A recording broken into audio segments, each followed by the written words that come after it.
Monsieur le DGA, bonjour. Bonjour. L'année dernière, nous étions avec vous à Sharm el-Sheikh en Égypte, où vous étiez venu présenter à la COP27 ce que l'INPP fait dans le cadre de son programme sur le changement climatique. Aujourd'hui, on se retrouve à Dubaï. Qu'est-ce qu'il y a de nouveau? Oui, merci d'abord pour cette interview. L'INPP se présente encore une fois de plus à la conférence COP28. On était à Sharm el-Sheikh, on a présenté l'INPP et cette fois-ci, on vient encore présenter l'INPP pour vulgariser parce qu'à Sharm el-Sheikh, nous avons pris certaines décisions de créer un service de développement durable pour que ce service nous accompagne dans les métiers liés à l'environnement. Nous l'avons fait et aujourd'hui, nous sommes venus faire un plaidoyer auprès des différents partenaires pour qu'ils viennent accompagner l'INPP dans cette filière qui est une filière, il faut dire, très importante parce que nous devons faire les choses autrement. Et la filière consiste en quoi concrètement?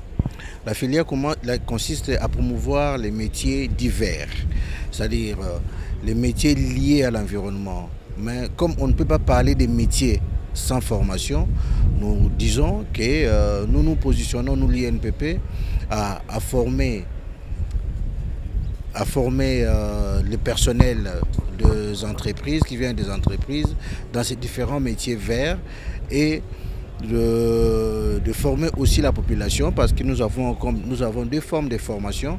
On a des formations dites qualifiantes et des formations continues. Les formations continues, ce sont des formations qui intéressent plus le personnel des entreprises. Les formations qualifiantes, ce sont des formations qui intéressent les sans-emploi. Mais avec au bout du rouleau, que ces sans-emploi doivent répondre aux besoins des entreprises. Alors, nous, l'INPP, dans cette COP 28, nous disons les métiers verts, comme c'est un métier d'avenir, ce sont des métiers d'avenir, et nous devons faire en sorte que la population congolaise, les partenaires qui sont avec nous ici, arrivent à nous accompagner parce que nous ne pouvons pas faire tout seul. On a les moyens limités, nous ne pouvons pas, nous n'arriverons pas à déployer ces différentes formations dans nos différentes entités avec des outils didactiques qu'il faut. Mais aujourd'hui, les métiers verts, comme vous l'avez dit, ce sont des métiers de l'avenir, mais qui sont encore des métiers nouveaux pour les jeunes. La RDC, c'est 70% de jeunes. Est-ce que les jeunes comprennent l'importance de ces métiers? Est-ce qu'ils adhèrent? Est-ce qu'ils viennent pour la formation? C'est pourquoi nous devons d'abord commencer par vulgariser. C'est ce que nous sommes en train de faire. Nous vulgarisons ces métiers verts. Nous disons à la population que l'INPP que vous avez connu avec des formations traditionnelles, aujourd'hui, il y a une nouvelle donne qui s'impose à nous, c'est l'environnement.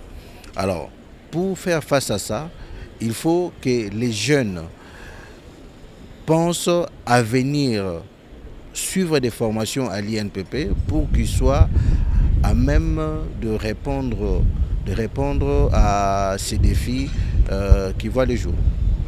Alors, vous avez dit que vous êtes venu chercher des partenaires qui peuvent appuyer ces efforts que vous avez déjà entamés. Et ces partenaires doivent apporter quoi concrètement? Qu'est-ce que vous attendez de ces partenaires? Est-ce que vous les avez déjà rencontrés ici? Oui, j'ai déjà rencontré des partenaires ici, comme en Égypte, nous les avons rencontrés. Alors, ce que nous cherchons, c'est juste un accompagnement. L'accompagnement peut être un accompagnement sur les plans des formations, sur les plans de la formation des formateurs. L'accompagnement peut être un accompagnement financier et l'accompagnement peut être en équipement. Ça dépend de quel type que les partenaires qui s'intéressent, qui veulent aider l'INPP, peuvent conclure des contrats, des partenariats avec nous dans ces trois types d'accompagnement. Mais déjà sur place, qu'est-ce que vous faites déjà? qu'est-ce que vous avez déjà fait que les partenaires peuvent venir appuyer? Par exemple, dans la formation des énergies renouvelables, nous avons déjà fait quelque chose. Nous avons quand même des équipements. Dans la formation de l'agriculture durable, nous avons des équipements. Dans la mécanique, aujourd'hui, on parle de voitures électriques. Mais la République démocratique du Congo, comme vous le savez, nous n'avons pas de véhicules électriques. Il n'y a pas vraiment de véhicules électriques. Le pourcentage est très petit. Alors, mais l'INPP déjà forme dans ces filières-là. Hein, comment on répare une voiture électrique, mais les matériels didactiques, nous n'en avons pas. C'est plus la mécanique type ancienne que nous avons les équipements, nous sommes équipés pour ça. Mais c'est pourquoi nous voudrions que les partenaires qui veulent bien nous accompagner soient présents dans ces filières et ils vont venir aider l'INPP pour que l'INPP aille de l'avant. Au lancement de ces sommets ici à Dubaï, on a annoncé la création d'un fonds. Et il y a même un fonds qui a été donné par la fondation Bill et Melinda Gates sur la recherche, notamment la recherche agricole. Vous développez déjà une filière sur l'agriculture durable.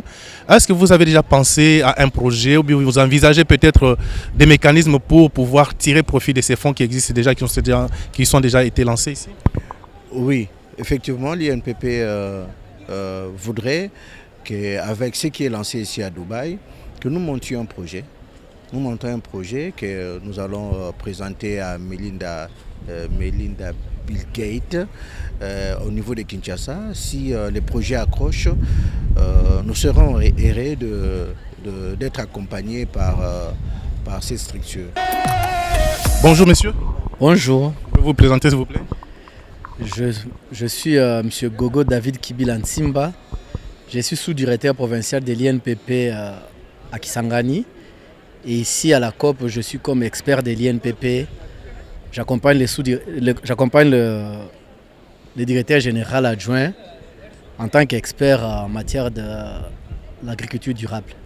Aujourd'hui, l'INPP a introduit dans ses filières une nouvelle filière qui consiste à enseigner ou former les apprenants sur les métiers dits métiers verts ou métiers de l'avenir. Ça veut dire quoi, selon vous, en tant qu'expert? Le métier d'avenir rentre dans ce qu'on appelle le développement d'avenir, le développement durable. Le développement durable consiste à produire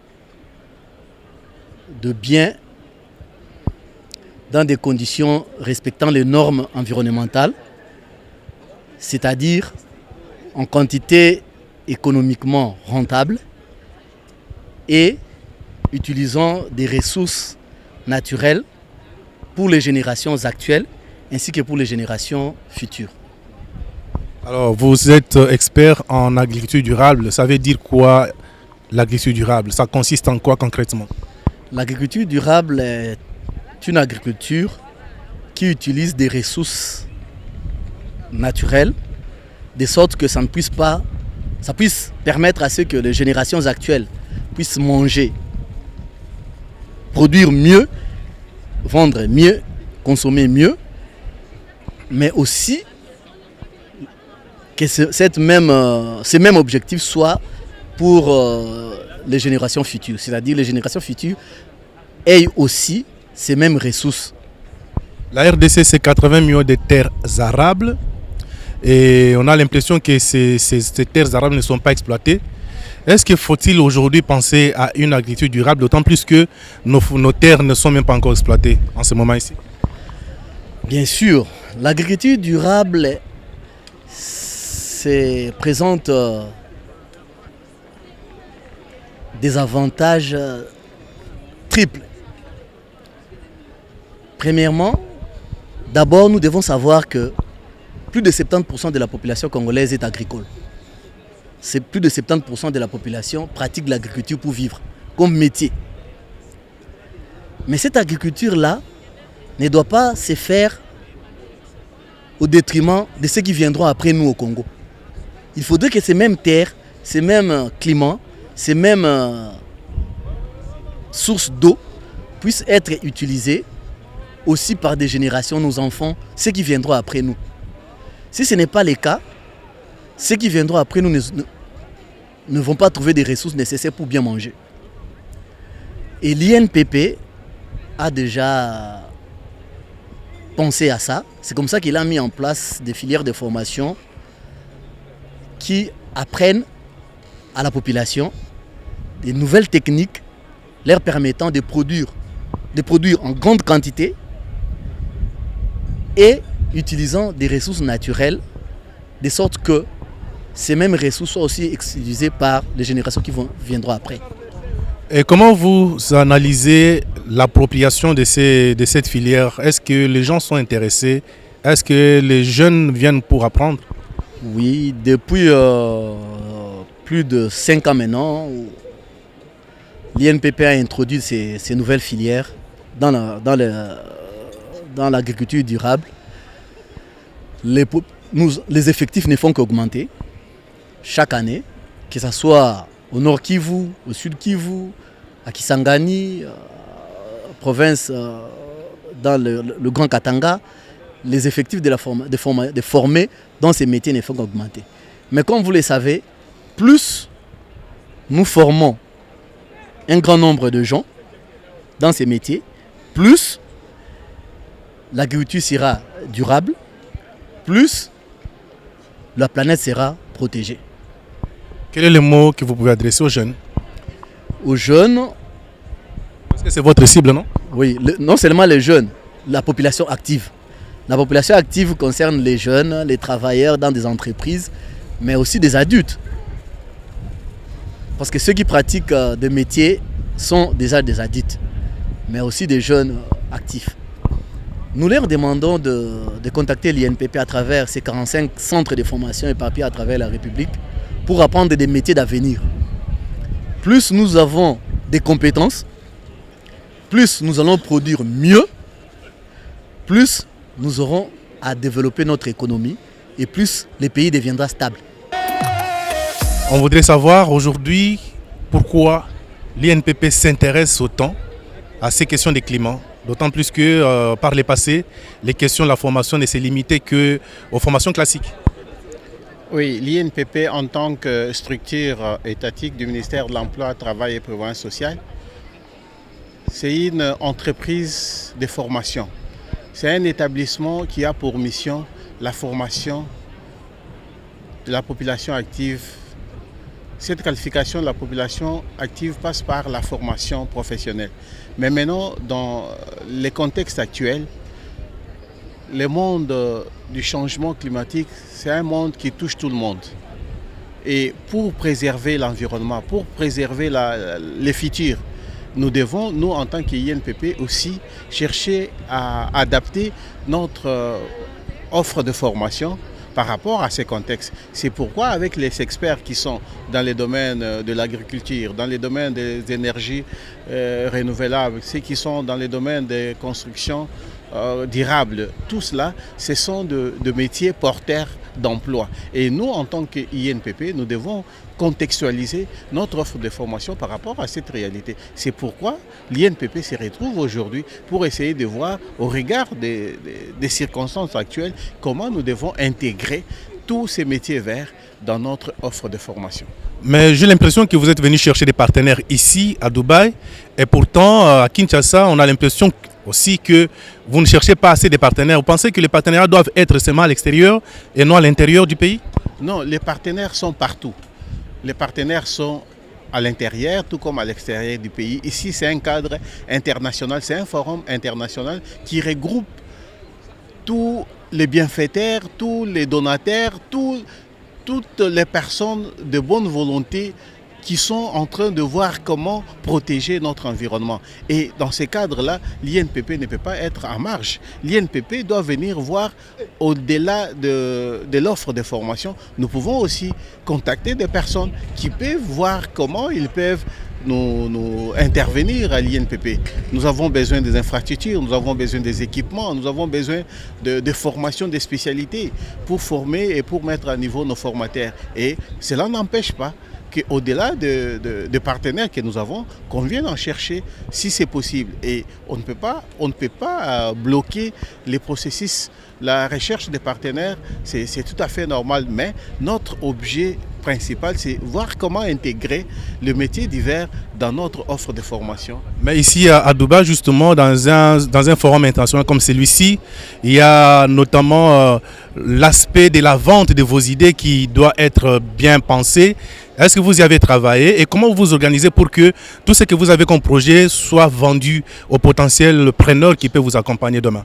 Merci, monsieur le journaliste, pour cette belle question. À partir de ce que nous sommes en train de faire, et demain déjà nous aurons des exposés dans les différentes thématiques, et je crois que ceux qui vont nous suivre certainement pourront s'intéresser et pourront nous proposer, parce que certains partenaires sont aussi là pour chercher comment signer des contrats de collaboration, des conventions de collaboration entre partenaires. Nous sommes aussi des partenaires qui pouvons aussi signer des contrats avec d'autres, tout comme d'autres aussi cherchent des organismes à financer pour organiser des formations ou pérenniser l'action. Et c'est dans ces cadres-là, il y a interdisciplinarité par rapport à ce que nous sommes en train de faire. Vous étiez avec nous à la COP27 en Égypte. Vous avez apporté ces messages sur les métiers verts. Est-ce que vous pensez que depuis l'année dernière jusqu'à maintenant, les choses ont évolué? Effectivement, il y a beaucoup d'avancées. Pour votre information, l'INPP, après la COP27, s'est assigné un objectif de mettre en place les services de développement durable. Et je peux vous garantir qu'à nos jours, nous sommes arrivés à élaborer déjà quelques référentiels pour pouvoir mettre en œuvre ces services. Et pour l'édition antérieure, il était question que ces services soient créés seulement à Kinshasa.